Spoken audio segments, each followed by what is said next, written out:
All right, this is a fun one. So I'm here with my friend Alex Kaplan. We have the same job. Yeah. Full-time. So we have our full-time jobs. We both work in coffee, and I thought it would be very fun to provide this type of perspective. We both work at two coffee startups. Yep. I work at a company called Bloom. We make a coffee machine, and I run the coffee product there, and amongst many other things. Yeah. And what do you do? I have the same job. So I am the head of coffee product at a startup called Cometeer. So another fun coffee startup, just like Brian's. Yeah, and it's been really interesting because we do the same type of work, and the industry is incredibly small, so you run into people and you're like, wait a second, you sound like you do the exact same thing as me. Both of our startups, we both have very kind of similar goals, just different approaches to it. And I wanted for us to just kind of come together and talk a little bit about this perspective of coffee.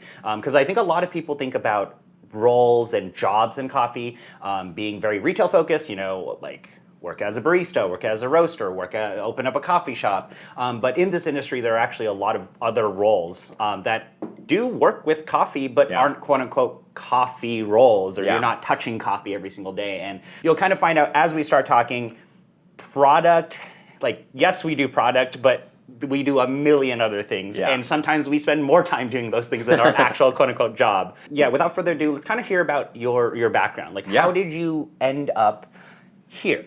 And It's a pretty funny story. So I have been really into coffee for about 10 years now. I grew up here in New York City, and it all started when my high school physics teacher started a small coffee club to show kids how to roast coffee. And so he brought in a Beemore and some beans from Sweet Maria's, and we'd meet at 7 a.m. on Thursdays before school started, and we'd roast coffee. And I wasn't even really into coffee at the time. I was really into physics, and so I joined this club to spend more time with the physics teacher.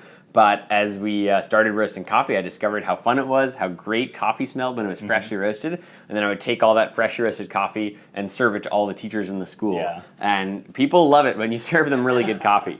So I kind of fell in love with it then, and I just fell down the rabbit hole as we all do. I started, as a high schooler, roasting coffee with friends. We sold a subscription to parents and to teachers. And then when I got to college, I started a student-run cafe on campus that was the goal was to be a specialty coffee shop that have really great coffee, but still the great vibes of being run by student baristas and with all the stuff by students. And then I got some funding from school to study coffee somewhat professionally.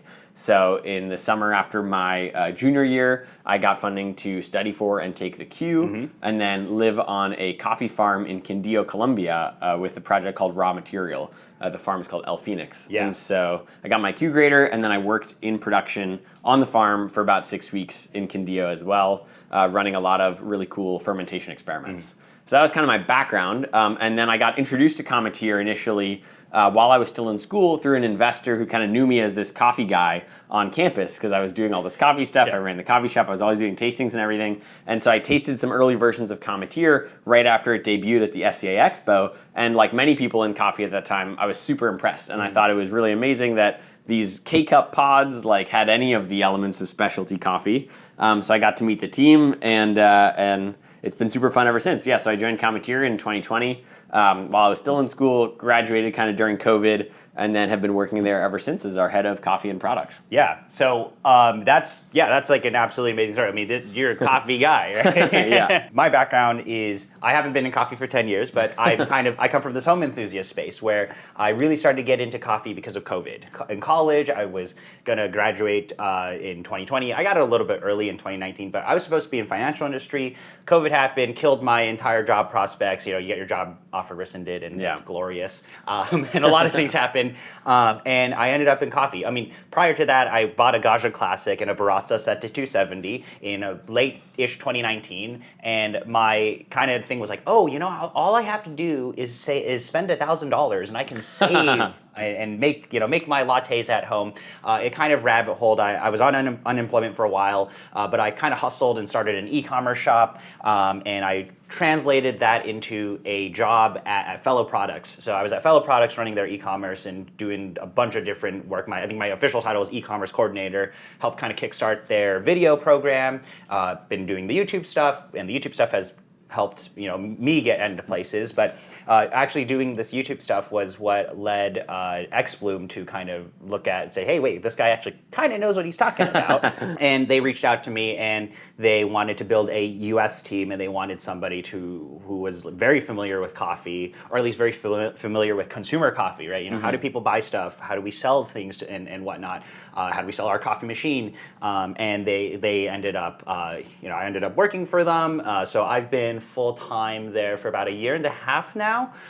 It's a much younger company than Cometeer, but for me, a big reason why I'm working there is because I think brewing is a very complicated thing. I mean, I make a lot of videos on brewing, and brewing is a very complex thing, especially if you're trying to communicate value in coffee, right? We're trying to, we can spend all the time in the world on the marketing, on the packaging, on telling you what is good about a coffee, what the work, the producer and roaster and all that happens. But if you cannot actually taste that, then this entire beautiful story and communication of value in coffee kind of falls apart. But anyway, that's like a separate conversation. I mean, I think we agree on that, which is like, it's really hard to make really great coffee. And even with all the right equipment and everything, it's really easy to mess it up often. And one thing I've been surprised by is like the more kind of experienced and senior the person is in coffee, the more they're focused on the basics of like how do we get people just like really simple to enjoy like, a regular cup of coffee. Yeah. So we kind of, that's also why Alex and I kind of mesh really well together, is because we really share a lot of the same values in coffee, which is like, we just want people to understand that this coffee stuff should be valuable, right? So now let's kind of talk about jobs. Like, what do you do for work? What is that's a great question. So I think let's talk a little bit about what does your day-to-day look like, and then what are some of like the key things that you have to work on, or or your company expects of you. I mean, I think we're similar in the sense, because we both work at a startup, there's like a million things going on, and so every day is very different. But I've been lucky to work at Cometeer since pretty early on when we were just getting started. So my role has evolved a lot over the years, but I've kind of tried to keep this thread of like focusing on the coffee throughout the whole time. So I started out working primarily with our roasting partners. When I joined, we had 5 roasters. Now we're up to 13, and communicating with them, trying to source really great lots of coffee. And for a long time, kind of curating what would go into the Cometeer boxes. So if you shop by roast level, you can get a really nice mix of coffees from different roasters. We recently just launched the ability to kind of choose your own coffees with Cometeer. And so it's been really fun building out that marketplace of all these different coffees with great stories behind them, and like letting people kind of choose more and learn about the coffees. In addition to that, I work on like a million other things, like any startup. So I'm doing a lot of our field marketing efforts right now, or giving out samples of coffee in different places to kind of help, show people what great coffee can taste like. I work on our website a little bit. I work with our coffee and supply chain team pretty extensively. But a million things come up every day. So. You're even the guy in the ads, right? I do some of our ads. We just did a cool factory tour that we'll be publishing soon. A million things. Yeah, so that's kind of very typical, because I think there were a lot of videos that, and you guys might have seen them, it's like day in a life of a product manager at, big tech company, and it's like, yeah, we got to do roadmaps and we got to plan things out and we have to do all of that. But unlike those companies, because our companies are very small, I don't have like 200 engineers I can hand a task to and an idea and have them, do something with it. I have to propose the idea and also execute, right? And make sure all the stakeholders all are involved and everything's well communicated and things actually happen. But at least your company, how many people are at Cometeer right now? So Cometeer is, like 50, 60-ish people right now. We have a big warehouse and manufacturing facility outside of Boston where we brew and freeze all the coffee. And then we also have, teams for marketing and product and tech and data and all that stuff as well. Okay, yeah. So my company is a little bit smaller, around 20 to 30 people, but the team is kind of split between US and China. And I think talking about working at a startup, it is very fast-paced, and oftentimes if you propose the idea, you're going to be the one that needs to do it. Right? Exactly. So I'll quickly talk a little bit about my day-to-day. So my day-to-day is actually a lot. We have a lot of things you described are very similar to exactly what I do, but maybe we're a little bit earlier than you are. So currently, what I do a lot of is talking to roasters, figuring out SKUs, figuring out what types of launches to have. I've kind of built our marketplace to focus a little bit more on limited releases and focus on kind of rapid release schedules, kind of build hype and whatnot, and tiering out things like, hey, these are our regular coffees, they come in subscriptions. We have to manage those subscriptions. The SKUs also change due to seasonality and so on and so forth. And then in our product, we also have something like this where we have to make sure we're printing the right lids. We have to make sure all of this looks good. Yeah. And then a bunch of limited releases. That is what my regular job generally is. So, I try to plan things out at least a month ahead. If people from work are watching this, sometimes that happens. But we've had the chance of having, it's an ever rotating amount of roasters, but we're able to work with very small roasters, very big roasters, but kind of right now, a lot of the small roasters is the fun stuff for me at least. So I created actually a SKU after myself, but I curate coffee for like a subscription, and it's kind of hilarious. For me, that is what the regular job is, but on top of that, I have a million different things. Actually, funnily enough, I'm in New York right now, and I am literally doing field marketing work. So we have this new machine, the X-Bloom Studio. It's a new product launch, and we're going all around the States and basically showing out the machine. So it's interesting because it's like both of us have this day-to-day stuff. These are expected things. Like there are other stakeholders and other teams who are like, you need to decide this thing. I need to decide this thing. And then without us having that, then like people, we're the quote unquote blocker for this. Alex didn't do something, Brian didn't do something. Yeah, I mean, the thing about it that's super fun for me is like when we kind of choose a coffee or buy a coffee or plan something out, there's like a ton of people who that can impact. And because we're working at these startups which have like these big ambitions for selling tons of coffee to tons of people, when we're looking at SKUs, there's like potentially hundreds, thousands of people who can try that coffee and we can get it to them. And so the scale of impact is like really exciting for me in terms of like the coffee sourcing and producing and everything. Since we're here, why don't we just show off Cometeer? Yeah. All right. So here's a Cometeer capsule. The main idea of Cometeer, as you were saying, very hard to make good coffee. Yeah.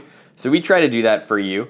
The part that I think you guys will like is the brewing technology is very complicated. Cometeer is a flash frozen capsule of specialty coffee extract. We brew it at a TDS of 13.5 and then flash freeze it with liquid nitrogen, sealed with nitrogen gas, airtight seal, and as long as it stays frozen, you can measure with GCMS the volatile aromatic compounds and they stay really fresh over time.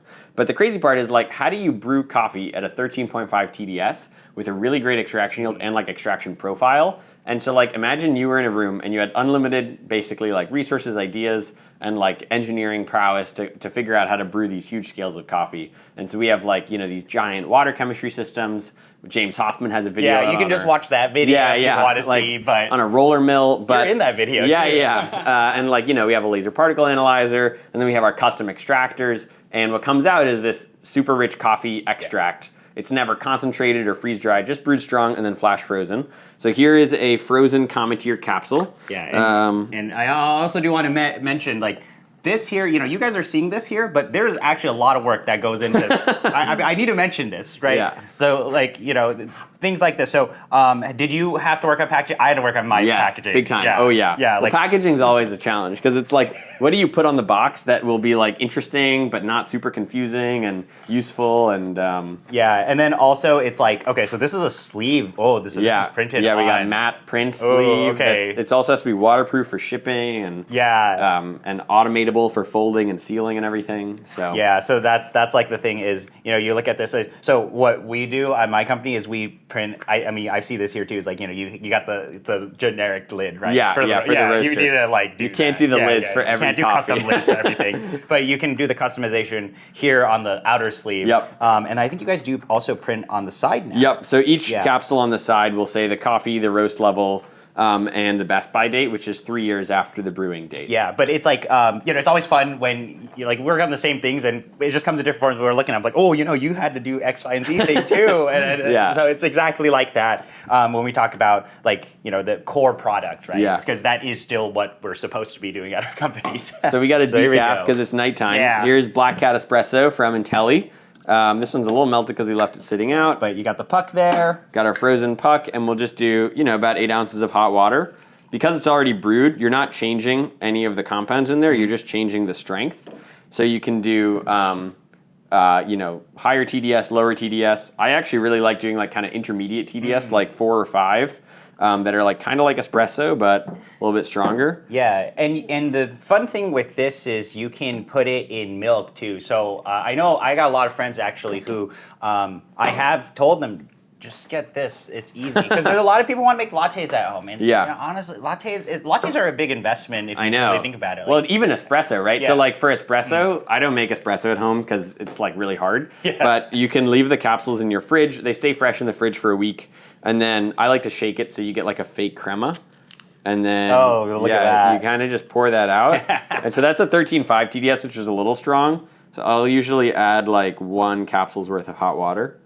And then I honestly think this is better dialed in than like most espresso. Yeah. Not to knock on stuff, but yeah, that's the one thing with this approach here is because the brewing is so good, then it's just insanely consistent. Yeah. Right? When we had to convince roasters to work with us, basically all we had to do was just send them samples of their coffee in the capsules, and they'd be like, oh yeah, that tastes like Black Cat or something. We're drinking a decaf right now, but and it's Black Cat. I mean, you guys know I am a big Intelli fan, so. All right, cheers. Cheers. It tastes like Black Cat. There you go. It tastes exactly what it's like. Yeah. What it's like. What's supposed to taste.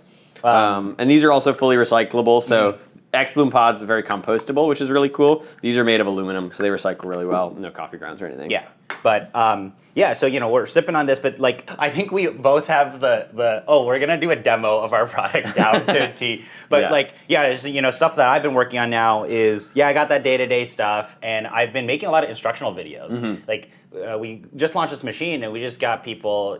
It's like it's not even well produced. It looks exactly like these types of videos, but it's like we need to, because the group of customers is pretty small, and we're trying to grow it. But it's like the right type of person. They're willing to sit down and watch like a 5 to 10 minute long video on how to use the coffee machine. Some of that day to day is like everywhere. How do you kind of balance that? Like, what is your you like your calendar? And you're like, oh shit, I got like a million things to do. Well, so the way I think about like working in product generally and in coffee and specifically is like product is the great link between like the customer and the company. So like, what do people want to get? And how do we create something they're gonna love? And so a lot of product is like talking to customers and understanding what they care about, what they want more of, what they don't care about, and trying to like tailor it to that. So like this build your own box marketplace we've been working on for a while, that was like the #1 request for a really long time. So it's really cool to like take feedback from customers and then like implement that. And then like deliver that and keep updating it and working on it. And I think that's to me like a lot of the core of product work. Right. With coffee specifically, I think the thing that's so cool about like our jobs is there's very few people who get like tons of feedback on like 50 plus different coffees and like understand like what kinds of coffees are these people actually enjoying. Right. And we are like very privileged to get like so much data on so many cool coffees. Like we did the James Hoffman Great American that was Taste awesome. Test. So we had 5,000 people taste 4 coffees side by side and like say which ones they liked. So I think that's kind of like the core of product. And the thing that I like about that in coffee is, I work as a barista or as a roaster or anything, and you make 1 cup at a time, and you can sometimes tell if people like it or not, but it's not that many people. And like most of the decisions are usually just made by a green buyer at a cupping table based on what they think is like really great coffee and working with great producers. But it's hard to make that feedback loop with the end customer really tight. And often there's like a huge delay in that. For us, I think we have like a really cool position of being super integrated into the company and the coffee and the customer. Right, and at least specifically at my company, it's fast. It's like, if I want for example, at least on X-Bloom, we have currently a limited release. It happens every 2 weeks currently. It might probably go down to every single week, but it's like there's a lot of things that go into that. It's like, I pick the coffee, then I need to make sure the copy is good. I need to look at the pricing. I need to look at the numbers. I then, a lot of the times, because, one thing that I have learned with this company is that, I've mentioned this in videos before, but the industry is quite unstructured. So it's like, people don't actually look at emails all that often. That's my take right now. You gotta like Instagram DM some of these roasters. Like I'm literally trying to give these roasters money. I am trying to give them money. And I have to like jump through hoops to accomplish this task, right? And that's just another take on like, because some of these businesses are so small, like the scale, like if I'm trying to buy coffee from a roaster, it's like a one-man shop sometimes. And he's got to make sure his business is good and then let alone entertain my requests, right? So it's like we kind of like are able to really take these ideas and really make them happen. And a lot of the times it's like actually specifically in this coffee for my role and probably most likely for yours is like having the actual coffee knowledge and being able to speak the lingo and relate to the roaster. It really actually speeds up efficiency on getting the work done. But at the same time too, that also attracts like, all your coworkers will be like, hey, just have that guy do it. Yeah, right? Because he knows what's up. Oh, the coffee guy. Like, let's have him do it, right? Actually, one thing we should talk a little bit about is, as a company starts to grow, you definitely start to attract people who, like, it's kind of a split of, there are very passionate people about coffee, and then people who are very passionate. Oh, totally. It's like a split. What's kind of your take on that? Yeah, this is, I think, the biggest culture shock thing for like the coffee people we work with is like there are all these people who don't know anything about coffee. Yeah. And so like a lot of the times we have someone new on marketing or finance or something like that. They're they've never made a pour over before. Yeah. And so a large part of, I think, like building the culture of a company is like, what do we care about? How do we get people excited about it? So, another one of the many things I do is like run kind of coffee education workshops where like, okay, guys, like these are natural processes, these are wash processes, this is a pour over, like this is brewing. And so we do a lot of seminars on stuff like that to try to get people excited about it. But I think that a lot of it is just innate based on like what people actually enjoy. And so if you can help people like discover something they like the thing that I love about Cometeer is like so many of these people who don't know about coffee will start on like the dark roasts and then like maybe get a mix of some different ones and then like get the medium roast and then get the light roast and then be like, okay, I only want like the really fancy ones now. And so like bringing people along that journey, we do it at the company. We try to do it with customers as well. Like that's, I think, a big part of it, but it's there's definitely like a starting up period. Yeah, I mean that's also a thing too. These are startups, so naturally you're going to try to attract best talent, or like you're going to attract like the people who believe in the vision. But yeah, even at my company, you observe people that like they're maybe at the beginning journey of their coffee, right? They're like, oh yeah, I do drink coffee, and it's been kind of interesting because it's like you and I are like at the tippy top, and we're like, that is what we do every single day, and we're like deep in the game. And I don't know, maybe for me, I'm like kind of expect people to like be more into it. But at times you need to train them, and it's been very fun to see like some of your coworkers like get deep in the really game, and you're like, whoa, now it's fun. Yeah. I do want to mention a bit about is just like non-coffee focused roles in the industry. I mean, I think now with the newer startups coming around, there are a lot of different startups, is like you're naturally, and also after COVID, I think we're now naturally attracting a lot of talent that comes from other industries. And I think my perspective has always been that these people coming outside of coffee are like, we need these people. Absolutely. We need these like fresh perspectives. But at the same time, I do feel like some coffee people are like, maybe it's the gatekeeping stuff is happening at times. And I also do sometimes feel like some of that gatekeeping stuff does happen even with new companies. Yeah. And it's kind of like a weird balance that we're seeing. And I don't know, that's just like my pulse right now in 2024. Yeah. I think less of it's happening every single like 6 months. It feels like that. Like it just takes time. Like it takes time to make people understand that like, hey, if you do want to run a roastery, like that's a business at the end of the day, and you might need to work with different partners and so on and so forth. I don't know. I have like two thoughts on that. Okay. So one is like the people who are not in coffee often know way more about like how to run successful businesses than coffee people, because like coffee people are mostly like artisans and passionate like creative artists who like just care about making something amazing and are not always as good at like putting together the whole product that can sell it really well. But on the flip side, what that speaks to is like, specialty coffee has been around 25, 30-ish years or so, and it's still like a really small segment of the coffee market. Yeah. And the vast majority of people still are not drinking specialty coffee, Right. and we still have a lot of work left to do to, I think, like try to get people to this amazing coffee, like deliciousness land. Right. And that's where I think like we really need the help of people who are more focused on like that education, that journey, broadening the scope of it. And, like the more people we can get into specialty coffee, the more people are going to value great coffee, are going to be interested in where their coffee is from, and honestly just like drink really great cups. So I think like we really need to be focusing on broadening the reach, and that's where like a lot of these partners can help a lot. Do you want to talk more about like startup stuff? I think there's like maybe a bit of a misunderstanding of like coffee startups these days. Okay, There's like... there's Cometeer, which gets some flack. I'm so sorry. No, that's okay. This man got dunked on in these articles. Like, I think that it's very challenging to start a startup. So, like, I think one like thing about the coffee startups is like the vast majority of coffee startups fail, or all startups fail. Oh, yeah. Right. So and I don't think that like and many of them attract a lot of funding and like try to grow very quickly. And I think sometimes make mistakes along the way. And I know many startups have. But I think that like the goal generally of like trying to grow the specialty coffee world is like very valuable. And we are like mostly trying to just amplify the work of like really good roasters, as you guys are. And like I think we're all kind of rowing in the same direction, which is like let's go more people drinking and appreciating specialty coffee. Like so this is something that I have also observed, and I think I've seen a recent shift in the past few years of founders of these roasteries. Maybe I was too young to have experienced like the very like snobby and gatekeepy, although of course coffee is to an extent gatekeepy because it's just like specialty artisan people.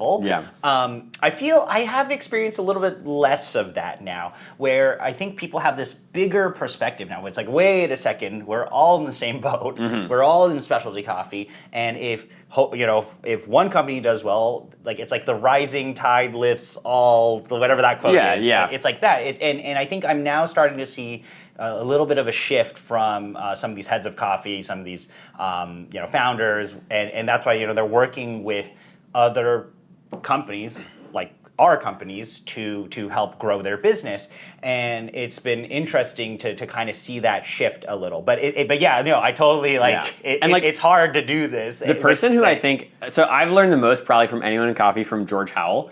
Which is like so cool because like you got to think George Howell in the 1980s is buying specialty coffee from Erna Knudsen, who invented the term specialty coffee. Like at the Coffee Connection in Boston. This is pre-Starbucks. This is like pre-anything. And he creates like the most successful chain of like specialty coffee shops like ever in the Northeast. He sells it to Starbucks.